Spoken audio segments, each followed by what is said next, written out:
చూడండి, మనం ఇది ఒక్కటి పూడ్చినాం, ఇది ఒకటే పూడ్చుండేది, ఇన్ని అయినాయి. కానీ నాకు తెలిసి పెద్దది పూడిస్తే బాగా వస్తుంది అనుకుంటా. ఇది కూడా ఇది ఒకటే పూడ్చుండేది. ఈ పసుపు పూడ్చుకునే విధానం ఏమంటే ఏది పూడ్చినా వస్తుంది, కాకపోతే నీళ్ళు ఎక్కువైతే కుళ్ళిపోయి కొన్ని పాడవుతాయి.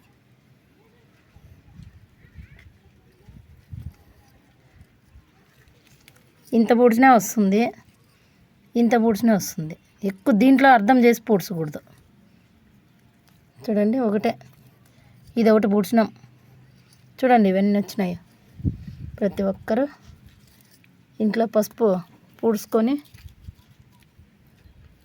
వంటకు, మొహాన్ని పూసుకునేకి, పెళ్ళిళ్ళకు అన్నిటికీ కూడా ఈ పసుపు వాడుకోవచ్చు. కాబట్టి పసుపు ఎంతమంది మన మిద్దె తోటలో పెంచినారో మనకు కొంచెం కామెంట్ పెట్టండి.